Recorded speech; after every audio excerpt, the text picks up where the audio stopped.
Free Unchained channel. This is part 2 of many parts. I'm not sure how many parts yet of the conversation that I had with the officer of my First Amendment audit. So go check out that video if you want. Check out the previous video of the conversation that we had that I posted last week. And I hope you guys enjoy. Anyways. So, when you talk about morals, how's that example? There you go. Well, that's why I came up to you and said this is a man-to-man conversation, because anything that you understand why I say that, right? Yeah. Why? Because we're both men. No, it's because if you do anything unlawfully to me, then I can hold you accountable as man and take your sovereign immunity away. It's pretty much taking your sovereign immunity away. Because under your title, then you have sovereign immunity. As a man, you can't do wrong against another man. That's why when you go to a court and you talk to the judge as a man, he can't do anything wrong against you as a man. The man, they know all this, they have that code that they follow, so they understand it. That's just common law. I don't know if you do get me though, but we'll see. Simple for me, man. I got nothing to hide. I'm a very transparent person. As am I, because I, record everything and speak everything into my channel, so most people know everything about me. But Any other moral examples you want to find out? Well, like how? No, I need to learn more about how to have this conversation. What do you mean? Well, it's like how far.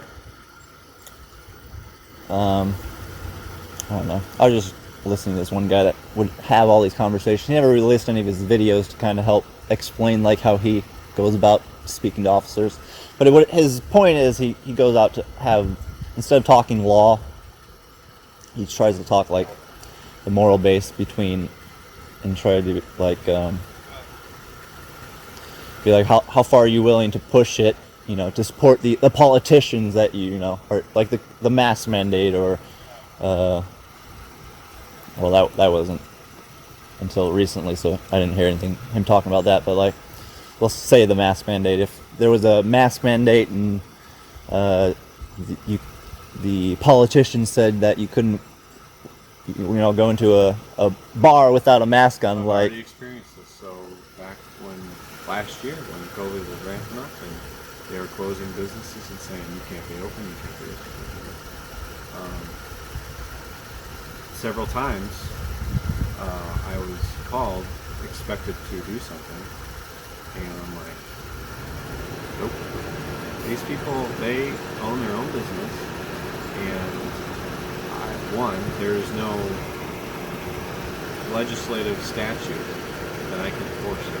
Just because the governor says so doesn't make me have to do anything. Two, these people are trying to make a living just like I am.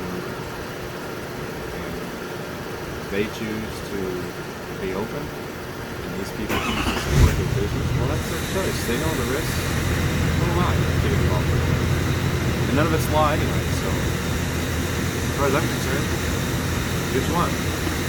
good. That's my personal view. Yeah. I don't represent the police department saying that. That's my personal view. I can tell you that personally, my morals, my personal convictions, if it ever came to a point like that, where they were expecting us officers to, in my eyes, overstep what we should be doing, I would not be carrying this badge anymore. I would not be doing this job. I would not want to. I could not do that. I wouldn't be okay with that. I wouldn't be okay with walking into the bar where they're just trying to make a living just like I am and saying, yep, you have to close, you can't get your paycheck anymore. That's not right. That's not right. I wouldn't do that. All right. That's my personal view. So if I was traveling my vehicle, okay, and you see me traveling my vehicle, yep, how far are you willing to go? What did you do anything wrong, or what? Well, you know me. Well, you pull me over for some reason. What'd I pull you over? I don't know, but I'm not gonna ID. Morally, I don't feel it's right to ID. Constitutionally, I have no right or, legal obligation to give you my ID. You might think it is because you're trained that way, but legally I have the Fifth Amendment right to be secure in my property until I commit a crime. And any vehicle, anything in a blinker or speeding or blowing a stop sign isn't a crime. So morally, I wouldn't be, wouldn't be willing to give you up my ID. Petty traffic offense. So all I can say is there's a state statute that does compel you to identify yourself as a law enforcement officer. There's a state statute, yeah, but you're in operation of a motor vehicle and you commit traffic offense. That's. But there's also like there are also statutes saying that you don't have to follow another statute that is already, not, what is it? I don't really follow the legal stuff, so I don't remember it because it really doesn't obtain to me. But it's like if it's pretty much breaking a law of another law, then it's on the books. Then you don't have to follow it. You know that one?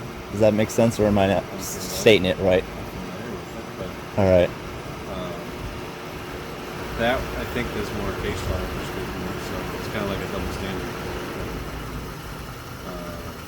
But so you're saying like you'll uphold any legal thing that a politician puts on the books just because they put it on the books? I didn't say that, did I? Did I say that? Well, you're saying. I said there's officer discretion. Yeah, but you're saying and I said case law doesn't matter. You're kind of saying like you'll just leave it up to the courts to decide. Is that what you're trying to say? In your specific example you gave to me, I don't know that I can't what if because it's not actually happening. You can what if till the cows come home. But well, it's the ID one. If you're in operation of a motor vehicle on a public roadway and you commit a petty traffic offense, there is a state statute that compels you to identify yourself to a law enforcement officer that lawfully detains you. But you do know that all those statutes are commercial in nature. You do know that. Now, does that mean that every person that we stop, we're going to rip them out of the car because they're not identifying themselves? I don't know. I can't what if about that because it's not happening in front of me, and we haven't had an interaction. So if you come up to me like you're operating a motor vehicle and your ID, and I say, no, I'm actually just traveling my property. How do you Or you just think I'm crazy? No. Do you actually know there's a difference between that and a property? You believe that there is, yes. Property is the key word, right? Government has no authority over a man's property, right? Or what he does with his property. Yes, I know that argument very well. In the Black's Law edition, they call it a person, but in the real world, it's a man property. I'm familiar with all that, but they say person because they can control anything that a person does because they create the person. So, but you're familiar with that argument. I am, and I think you're pretty aware about what our stance would have to be just by the nature of it. Yeah. Which I'm right, but. And you can push that issue if you wish. When you get in an argument with somebody, there's always, well, I'm right and I'm right. And there's somewhere in between where that's probably what the action. Well, I'm pretty sure the courts will hold it up if I conduct myself properly in a court. But nothing else about the interaction we had that night? Nothing else about... No, I just think I was reasonable. I would rather... And I think I was reasonable. we just were you reasonable? We just did. You think it was safer for me to stand behind your vehicle than it would be stand like where I was in the beginning in front of your vehicle? I didn't want you in my blind spot. I wanted to be able to see you in my ears. No, but in the beginning, when you first told me to be in front of your vehicle or behind your vehicle, and then you changed it. Then you said, yeah, exactly, you meant I misspoke. I'll admit it. We all misspeak. But in the front, I was like, on the other side of your vehicle, but I was like in front of your vehicle, so that's not really your blind spot, is it? Wouldn't that be safer for me to be here than being in your mirror where you have to check your mirror all the time? Don't you think that would be a safer spot for me to be in the front of your vehicle? Because you're like looking at your computer, right? And then all you have to do is like glance over. You're like, okay, let me just. I'm like in your eyesight all the time. You're blind. So going back to how we kind of started with traffic stops are one of the most dangerous things that we do. When you are between the two vehicles like that, I know that you are your own person and you make your own decisions, but I'm not a person. Man, unfortunately, I also am obligated to look out for you, and your positioning there is a very dangerous position, just statistically based on how bad traffic stops you know. Not that I thought that it was going to happen, but you never do.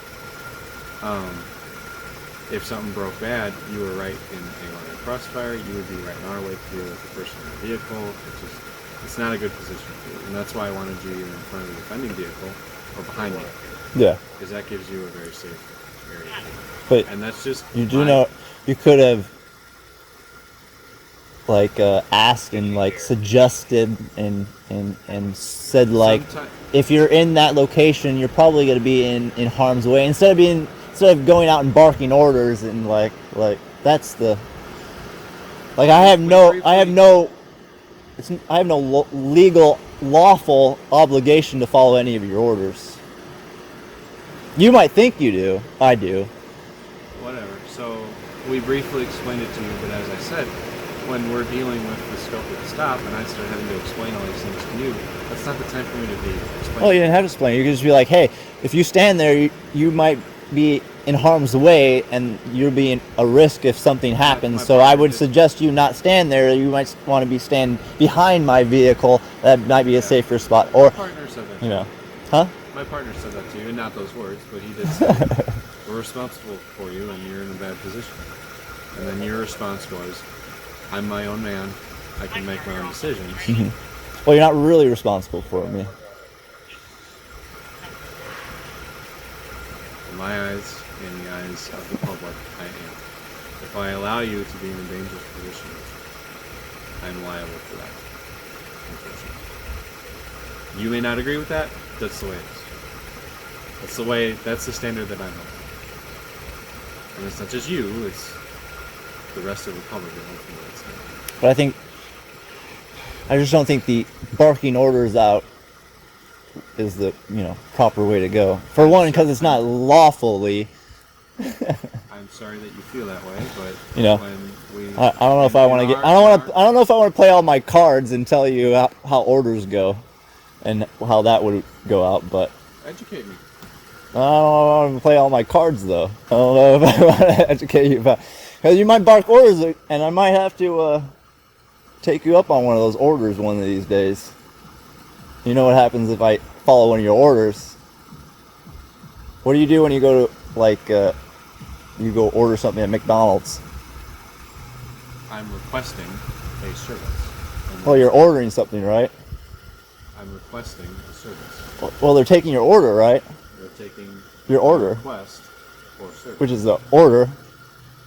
They call it an order, right? Definitions may vary, but sure. Okay, well, the court will see it my way. Say, sure. Okay, so they fulfill your order, right? They fulfill my request. And they they charge you for that order? So the difference is there's no difference. I can go to McDonald's and say, I want this. I'm ordering a Big Mac. Yeah. And say, nope, you're not getting a Big Mac. Yeah, but if they fulfill your order, don't you expect them to ask you for something in return? Like they charge you for it? It's an exchange of service. Yeah. So if you order me to do something and I do it for you, that's an exchange of service. So then I would send you a bill and I would charge you, and you are obligated to pay that charge. Fortunately, it doesn't work like that. Fortunately, it does work that way. Good luck getting the bill to pay that bill. I wouldn't get the bill. I would be by man. I'd get you to pay that bill. Sure. You try it. It would work perfectly in court, a common law court at least, not your administrative process. Unfortunately, or your. I follow my administrative process. You want to see if it works then? Next time? You can try it. Well, next time you can try to give me an order. I'll fulfill your order for you. How about that? An invoice ready for me? I will. So I explained that to you that I won't have an invoice. I'll have, well, actually, I'll do it invoice. under, But I might have a bill for you as well. well, I only take bills that are submitted in writing. Okay. Um, Well, as man, voice is just as good, or actually better. Because in court, a piece of paper does nothing because a piece of paper can't speak. So that's why when you take the stand, you do it in voice, and then that's how you verify your claim. That piece of paper that you put in, a claim that you write down, and you go on to the stand and you voice that out. That's your verification of that. What about a piece of paper that is signed by two parties, both parties involved? Does that have any merit? That's a contract. Okay. So that has. That's why if you would give me any ticket and ask me to sign it, I'd just sign it NA. Well, actually, I'd probably just sign it NA just so I wouldn't fucking have to bullshit with you. But I probably most time would rather refuse to sign it. Yeah. But that would, most officers would get butthurt over that and like force me to sign it or. I can only speak to what I would do. Am I not incorrect? Most officers would be. Well, there's a requirement so when you. The requirement by you. When you go and get your driver's license from the DMV, from the Secretary of State, there's all that fine print in there, and that's in there. Yep. That's when you fill out a form. Yep. There's like you see a little bit of when the you iceberg sign- and then everything underneath that is. You sign for your license, you're agreeing to those terms as a contract. So by But you do know the driver's license is only for commercial use. well, whatever. Right? That's your definition. I'm not gonna So you can use that. I can use the driver's license as I wish and not use that driver's license as I wish. Just like an identification. I don't have an identification. I don't have a little piece of plastic. That's your Because I don't need it. I don't need an identification. If you ask me for identification, I'll just be like, right here. Because can you not use this as identification? Yeah, we use that in your fingerprints. Well, you're gonna force me to give my fingerprints up. Well, I'm just saying. If we have somebody that doesn't have an ID, we can use your face or your fingerprints. Well, fingerprints don't really work in court though. Well, whatever. But the face does. So if you don't have a name of an individual, Yeah. then what would you do to bring a claim, or you would call it a complaint against that individual? We would do our best to identify that person in some way. In a common law, you bring a claim, you just have the picture. You can have a picture of the individual. That's how you would identify them. So we say, this man right here on this, What if somebody changes their appearance? What do you do then? go track him down and take another picture of him. I don't know. Just saying. I don't know. There's a lot of if ands. Yeah. So I know that you feel that we were ordering you, but under the system that I work in, those orders were lawful. They're illegal. There's illegal, and there's case law that allows us to do that.